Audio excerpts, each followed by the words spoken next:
इस वक्त सीरिया पर कब्जा करने के लिए अमेरिका, इजराइल समेत कम से कम 6 सुपर पावर देश जोर लगा रहे हैं, लेकिन सीरिया में मौजूद कमांडर जुलानी ने ऑपरेशन मॉस्को से सुपर पावर देशों के होश उड़ा दिए हैं। हालात तो ये हो गए हैं कि रूस में मौजूद सीरिया के पूर्व राष्ट्रपति असद पर जहरीला हमला हुआ है, जिसे देखकर अमेरिका, फ्रांस, इजराइल सब हैरान रह गए।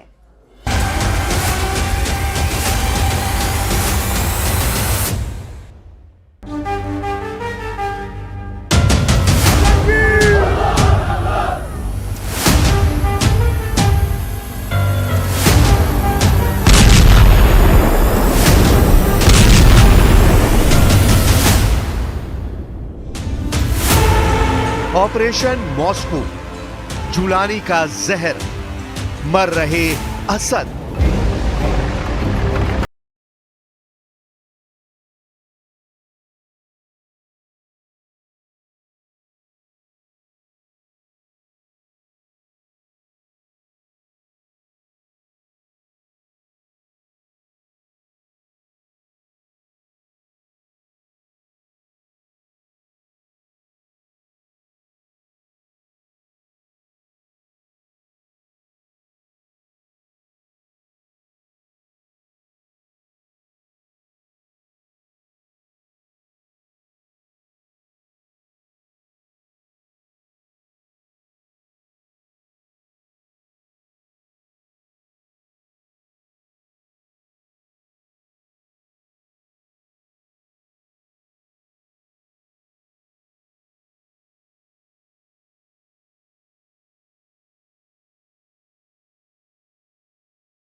मास्टरमाइंड कौन है? असद पिछले 8 दिसंबर से रूस के राष्ट्रपति पुतिन की सुरक्षा में मॉस्को में रह रहे हैं। ऑनलाइन जर्नल SVR की ओर से यह दावा किया गया है। कहा जाता है कि इसे एक पूर्व रूसी जासूस चलाता है।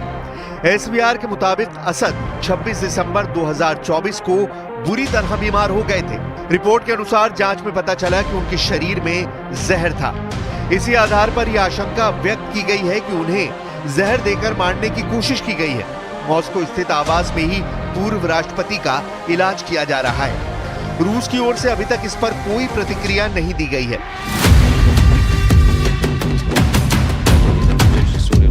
असद की इस हालत के लिए HTS के कमांडर जुलानी को जिम्मेदार माना जा रहा है। इस वक्त कमांडर जुलानी ही सीरिया के सुपर पावर कमांडर बन चुके हैं।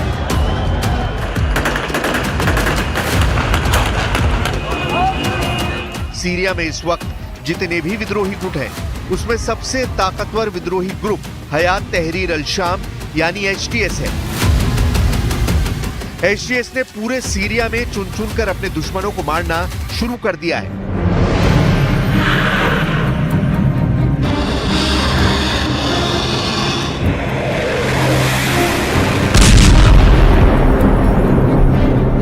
सीरिया में मौजूद ISIS के लड़ाकों को भी जुलानी के लड़ाके मार रहे हैं या फिर उनकी मुखबरी कर रहे हैं, जिनके आधार पर ISIS के ठिकानों पर इजराइल, अमेरिका और फ्रांस जैसे देश भयंकर हमले कर रहे हैं। 24 घंटे पहले ही सीरिया में ISIS के ठिकानों पर फ्रांस ने भीषण हवाई हमला किया है। जानकारी के मुताबिक फ्रांस ने अपने एडवांस राफेल जेट से ISIS के ठिकानों पर 7 बम गिराए हैं, जिसमें भारी तबाही हुई है।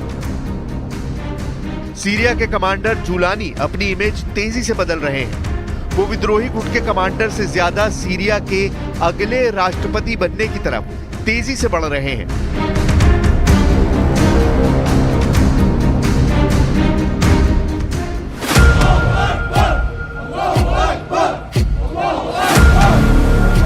जुलानी का ये वीडियो देखिए जिसमें वो अपने समर्थकों के साथ पब्लिक प्लेस पर घूम रहे हैं। जुलानी की बॉडी लैंग्वेज देखकर साफ कहा जा सकता है कि जुलानी का जोश हाई है और वो अच्छी तरह से समझ चुके हैं कि दुनिया भर के देश कमांडर जुलानी के हयात तहरीर अल शाम यानी एचटीएस को सीरिया का वैध संगठन मानने लगा है। कभी अमेरिका ने कमांडर जुलानी को आतंकवादी घोषित करते हुए उस पर $1 करोड़ का इनाम घोषित किया था, लेकिन आज वही अमेरिका जुलानी का पिछलक्कू बन चुका है।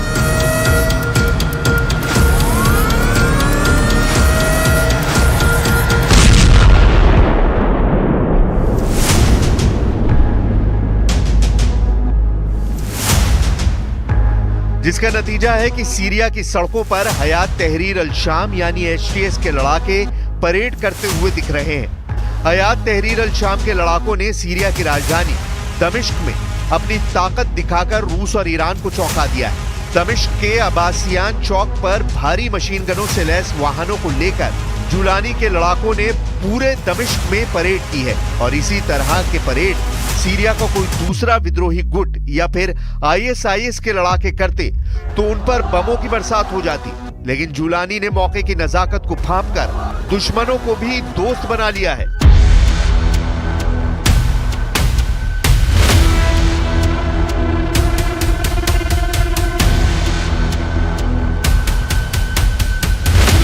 इस वक्त दुनिया भर के देशों की नजरें सीरिया पर गड़ी हुई हैं। जुलानी की दोस्ती कैसे कई सुपर पावर देशों के लिए जरूरी है तो कुछ के लिए मजबूरी बन चुकी है।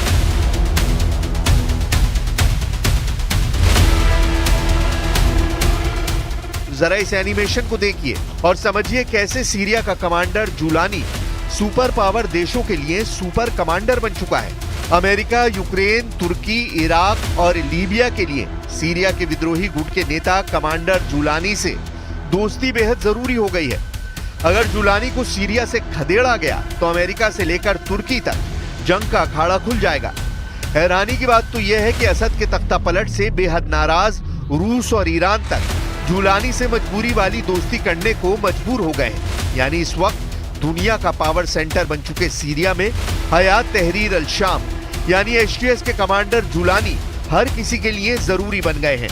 जुलानी भी अपनी तरफ से अमेरिका, तुर्की को यह समझा चुके हैं कि वो उनके लिए जरूरी हैं, तो वहीं रूस और ईरान को समझा दिया है कि वो उनकी मजबूरी बन चुके हैं।